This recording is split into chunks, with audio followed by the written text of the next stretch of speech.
Hello दोस्तों, कैसे हैं आप लोग। आशा करता हूँ कि अच्छे ही होंगे। आज के इस वीडियो में हम लोग पढ़ने वाले हैं बायोकेमिस्ट्री के यूनिट 4, जो कि है यूनिट 4 बायोकेमिस्ट्री की है क्लिनिकल एंजाइमोलॉजी।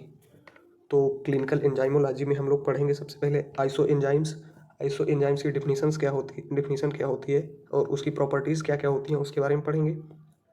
फिर एंजाइम ऑफ डायग्नोस्टिक टेस्ट और इसका इंपॉर्टेंस क्या क्या है उसके बारे में पढ़ेंगे।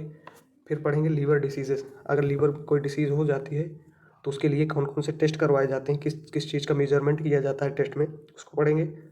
फिर उसके बाद पढ़ेंगे मायोकार्डियल इन्फ्रैक्शन, और फिर पढ़ेंगे सीके कार्डियक ट्रोपोनेंस, एएसटी एलडीएच, और मसल्स डिसीजेस कौन कौन सी होती हैं, कार्डियक कार्डियक डिसीजेज जो होती हैं उसके बारे में पढ़ेंगे, एल्डोलेस के बारे में पढ़ेंगे।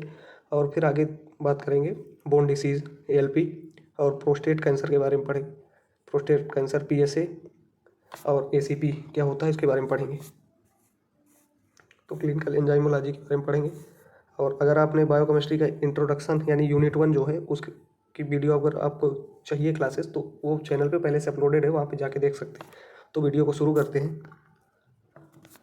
तो बात करेंगे यूनिट 4 क्लिनिकल एंजाइमोलॉजी। इसमें देखेंगे एंजाइम्स होते क्या हैं। तो एंजाइम जो होते हैं एक तरीके के केमिकल कंपाउंड होते हैं जो कि बेसिकली प्रोटीन से मिलके बने होते हैं। और क्या करते हैं वो कि बायोलॉजिकल जो फंक्शन होता है, जो बायोकेमिकल रिएक्शन होता है उसके रेट को क्या करते हैं, कंट्रोल करते हैं। और enzymes are called biological catalyst. तो जो एंजाइम को बायोलॉजिकल कैटलिस्ट भी बोलते हैं। और enzyme are coiled protein made up of amino acid sequence. क्या होती है, एक तरीके की क्वाइल्ड प्रोटीन होती है जो कि एमिनो एसिड से मिलके बनी होती है। और ये भी वो है कि जो ऑल एंजाइम ऑल प्रोटीन सभी, but all protein are not enzyme. जो कि होता है कि सभी एंजाइम प्रोटीन होते हैं लेकिन सभी प्रोटीन एंजाइम नहीं हो सकते। और आगे देखते हैं enzyme are secreted locally by the exocrine gland and act that local area where they are secreted. जो एंजाइम्स होते हैं वो एक्सोक्राइन ग्लैंड के द्वारा सिक्रेटेड किए जाते हैं, यानी वहाँ से निकलता है एंजाइम। अब देखेंगे एंजाइम टाइप्स कितने होते हैं। तो एंजाइम बेसिकली दो तरीके का होता है, एक होता है एक्स्ट्रा सेलुलर एंजाइम, दूसरा होता है intracellular enzyme. Enzyme which are produce inside the cells and act with the cell itself. जो एंजाइम हो इनसाइड सेल के अंदर से प्रोड्यूस होता है उसको क्या बोलते हैं, उसको बोलते हैं इंट्रासेलुलर एंजाइम। और जो सेल के बाहर से प्रोड्यूस होता है उसको क्या बोलते हैं, एक्स्ट्रा सेलुलर एंजाइम। एग्जाम्पल दिए गए हैं enzymes of Krebs cycle glycolysis, enzyme are called intracellular enzyme. जो एंजाइम्स इन डाइजेशन फूड वो क्या होते हैं, जो फूड के डाइजेशन में हेल्प करते हैं, वो होते हैं extracellular enzymes. Which are protected cell but slow their activity outside the cell are called extracellular enzymes. इसको देखते हैं enzymes which are produced within a cell but show their activity outside the cell are called extracellular enzyme. जो enzyme होते हैं produced in with a cell, cell से produce होते हैं लेकिन एक्टिविटी जो है आउटसाइड करते हैं, तो क्या उनको क्या बोलते हैं, एंजाइम को एक्स्ट्रा सेलुलर एंजाइम बोलते हैं। इसका एग्जांपल है enzyme for the digestion of food. अब देखते हैं आइसो एंजाइम्स क्या होता है। आइसो एंजाइम एक तरीके का एंजाइम्स जो होते हैं उसका डिफरेंट फॉर्म होता है लेकिन उनका रिएक्शन जो होता है वो सेम होता है, तो वही आइसो एंजाइम होते हैं। तो आइसो एंजाइम की एक डिफिनीशन और यहाँ पे दी गई है, देख सकते हैं। जो आइसो एंजाइम है मेड अप ऑफ प्रोटीन, यानी प्रोटीन के बने होते हैं। Isoenzymes are different forms of the same enzyme. Same enzyme के जो है डिफरेंट फॉर्म्स होते हैं। That catalyse the same reaction but different structure and property. Different structure properties होती है और शेप साइज भी जो होता है आइसो एंजाइम का वो डिफरेंट होता है। आइसो एंजाइम्स के टाइप्स देखेंगे। आइसो एंजाइम्स के तो बेसिकली कई टाइप होते हैं, तो यहाँ पे देख सकते हैं आप। लैक्टेट डिहाइड्रोजिनेज हो गया, क्रिएटिन काइनेज हो गया, एल्कलाइन फास्फेटेज एलपी जिसको बोलते हैं, एमाइलेज, ग्लूकोज 6 फास्फेट। ये क्या है, ये आइसो एंजाइम्स के टाइप्स हैं। Isoenzymes are multiple forms of enzyme which are same functionally. Same function करते हैं पर फॉर्म जो होता है वो डिफरेंट होता है। अब देखेंगे प्रॉपर्टीज ऑफ आइसो एंजाइम। तो isoenzymes have different shape and size, electrical charges but perform same function in the human body. वही मतलब हुआ इसका। They can be differentiated electrophoretically and immunologically, ये सब इसके प्रॉपर्टीज़ हैं। Isoenzymes are made up of protein, ये protein के बने होते हैं। Most of the isoenzyme different in their quaternary जो स्ट्रक्चर प्रोटीन होती है तो डिफरेंट फॉर्म होता है उसका।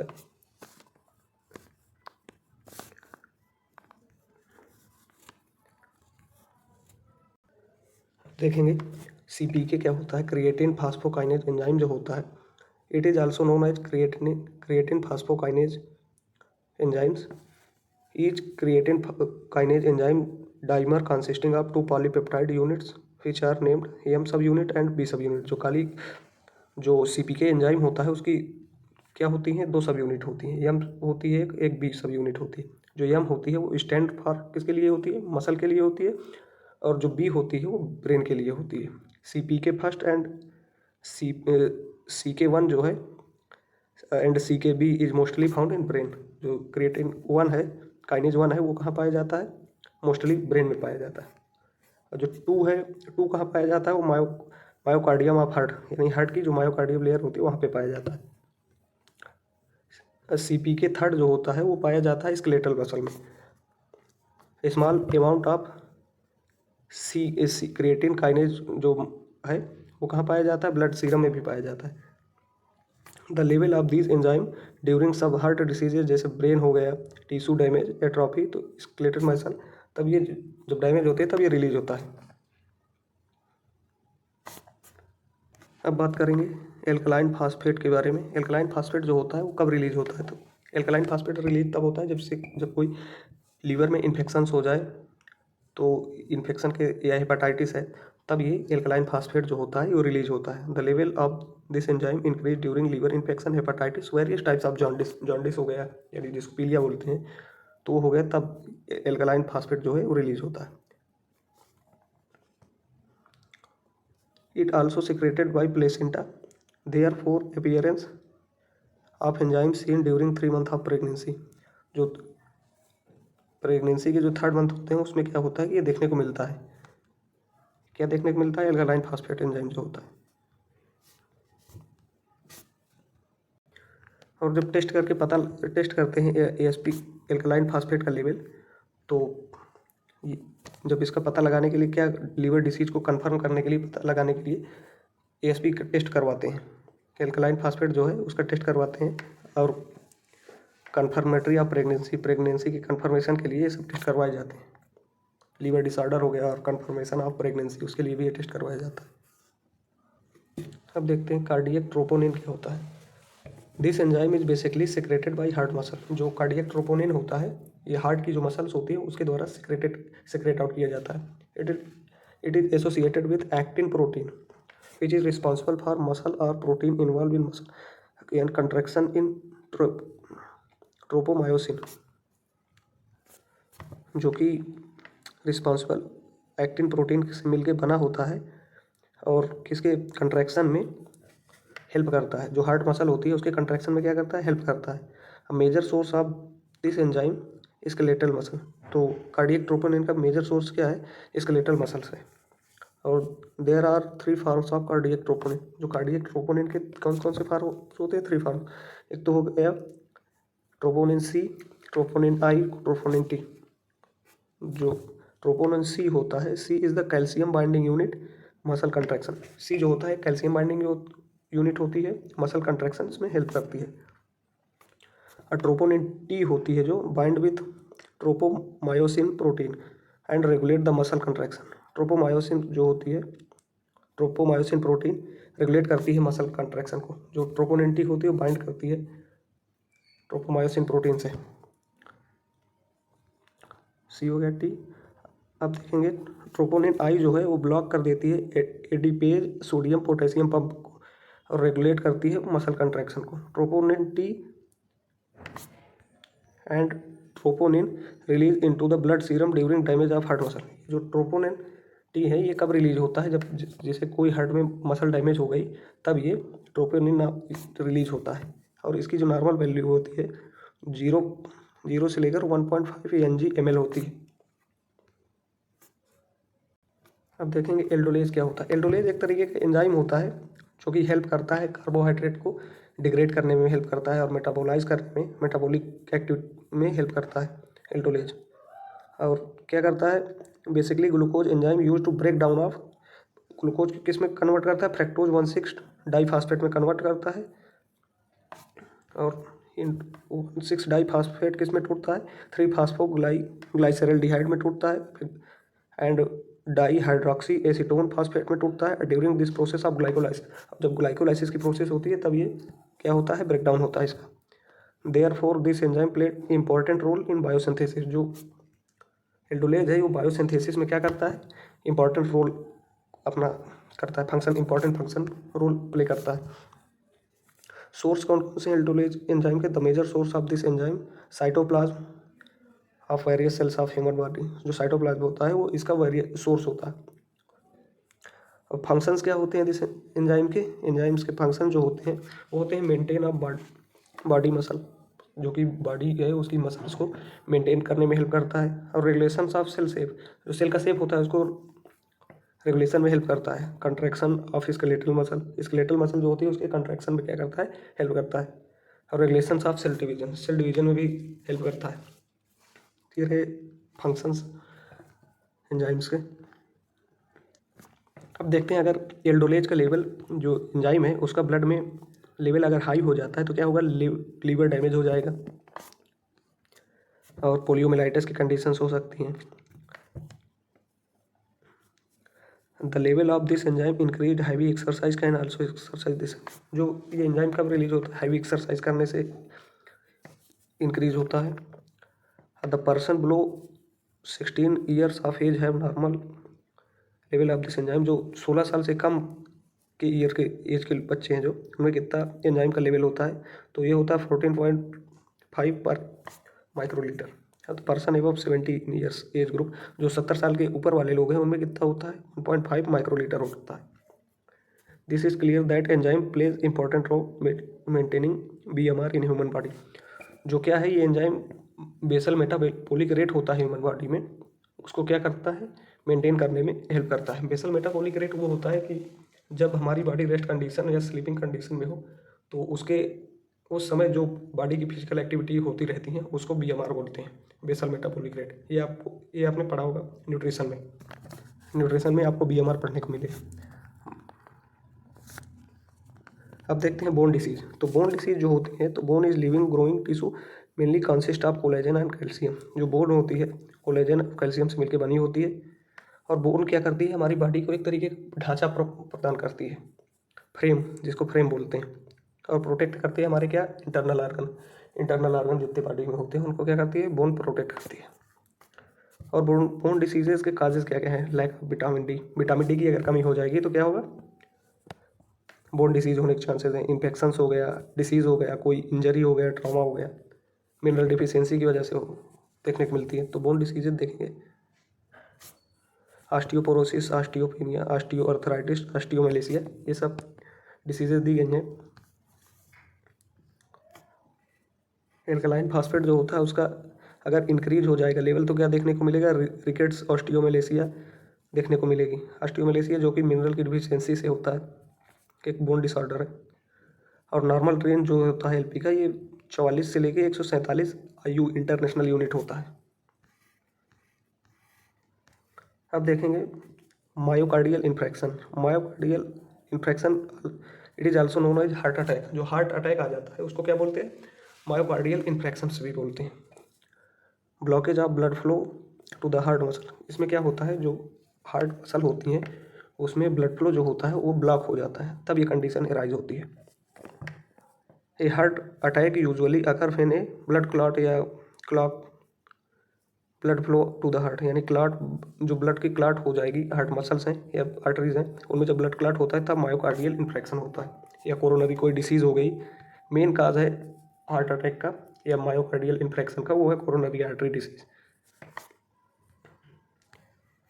Heart muscle does not get in blood, अरे इसका मतलब वही होता है कि ब्लॉकेज ऑफ आर्टरी ब्लॉक हो जाती है तभी मायोकार्डियल इन्फ्रैक्शन की कंडीशंस देखने को मिलती है।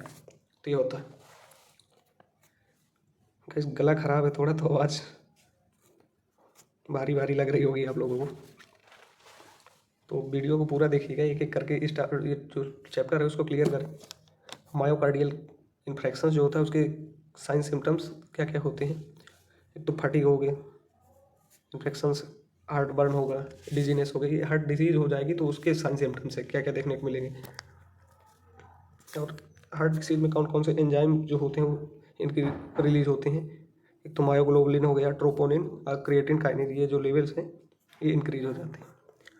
क्रिएटिन काइनेज क्या होता है, इंडिकेट रिसेंट डैमेज मसल। जब मसल डैमेज होती है तब इसका लेवल इंक्रीज होता है। इसका जो टोटल जो है अमाउंट कितना होता है, ये 5 से लेकर 25 इंटरनेशनल यूनिट होता है। ट्रोपोनिन का भी लेवल दिया गया 0.4 रेंज में। ट्रोपोनिन और protein provide contraction cardiac muscle, ये पढ़ चुके हैं आप पर। अब देखते हैं LDH लैक्टेट डिहाइड्रोजिनेज, ये भी एक तरीके की प्रोटीन है। ये सब प्रोटीन जो आइसो एंजाइम्स के टाइप्स थे उसी को एक एक करके डिटेलिंग किया गया है यहाँ पे। नॉर्मल वैल्यू इसकी कितनी होती है, 105 से लेकर 133 इंटरनेशनल यूनिट होती है। LDH पाया कहाँ जाता है, मोस्टली ये तो टिश्यू में पाया जाता है। हार्ट हो गया आपका, किडनी हो गया, ब्रेन में, वहाँ पाया जाता है। और ये इंक्रीज कब होगा, जैसे heart attack, leukaemia, liver diseases, muscle injury, kidney disease, ये सब होती हैं तब देखने को मिलता है। PSA ACP प्रोस्टेट कैंसर क्या होता है, तो prostate cancer is cancer occurs in prostate. जो प्रोस्टेट ग्लैंड होती है उसमें जो कैंसर होता है उसको प्रोस्टेट कैंसर बोलते हैं। तो prostate is a small walnut shape gland. Prostate जो होती है स्मॉल शेप की नट शेप की ग्लैंड होती है जो कि प्रोड्यूस करती है सेमाइनल फ्लूइड। और इसको कैंसर होने के चांसेस क्या क्या है, काजेज ओबिसिटी हो गया, ओल्ड एज हो गया, DNA चेंजेस, बोन पेन, ये सब क्या है चांस काजेज हैं। और जो साइन सिम्टम देखने को मिलेंगे तो क्या होगा, यूरिन में जो है हमारे ब्लड आएगा, सीमेन जो है उसमें भी ब्लड आएगा।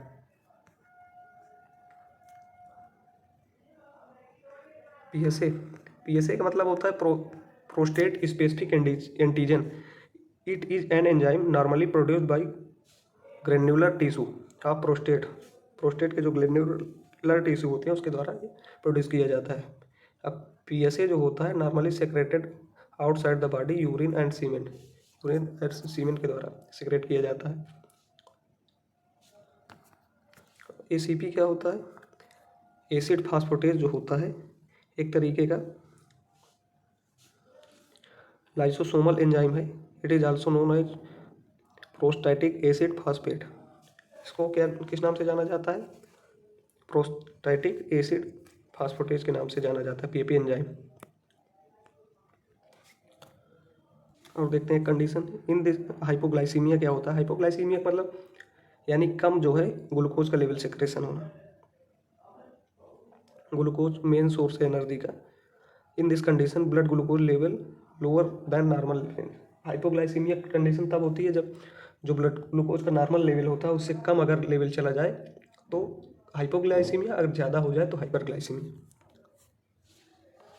इसके एग्जाम्पल दिए गए हैं कब कब कंडीशन एराइज होती है। हार्ट डिसीज हो गया, अगर लंबे समय तक कोई व्यक्ति भूखा है ब्रेक फास्ट की कंडीशन में तब एराइज होता है। नॉर्मल जो है उसका लेवल होता है ग्लूकोज का कितना होता है, 70 mg/dl होता है।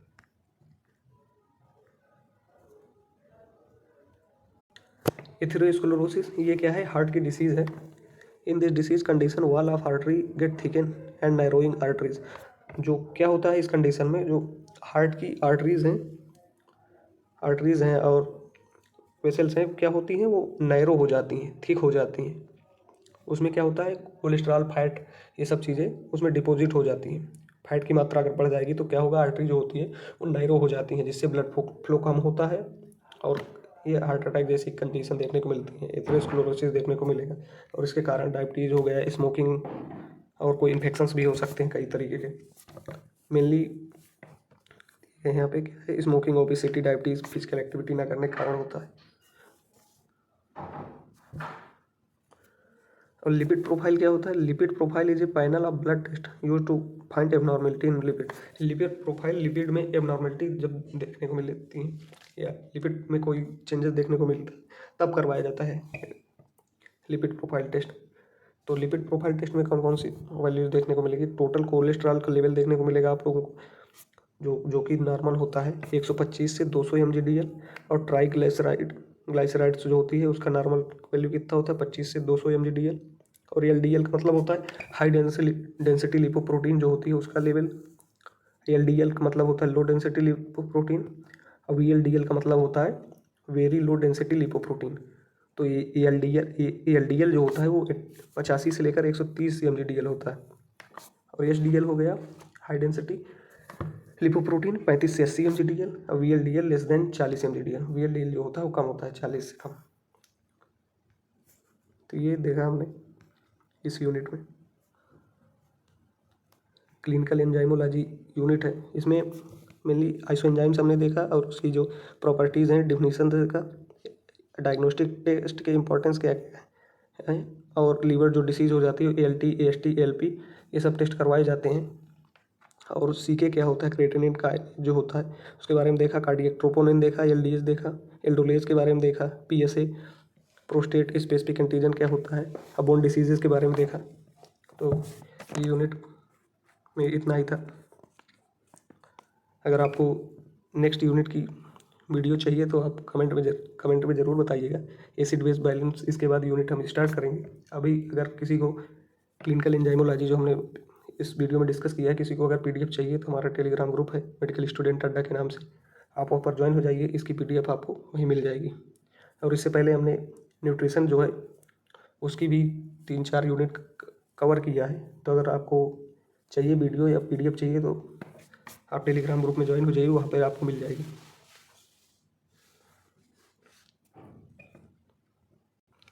तो फिर मिलते हैं नेक्स्ट वीडियो में, तब तक के लिए।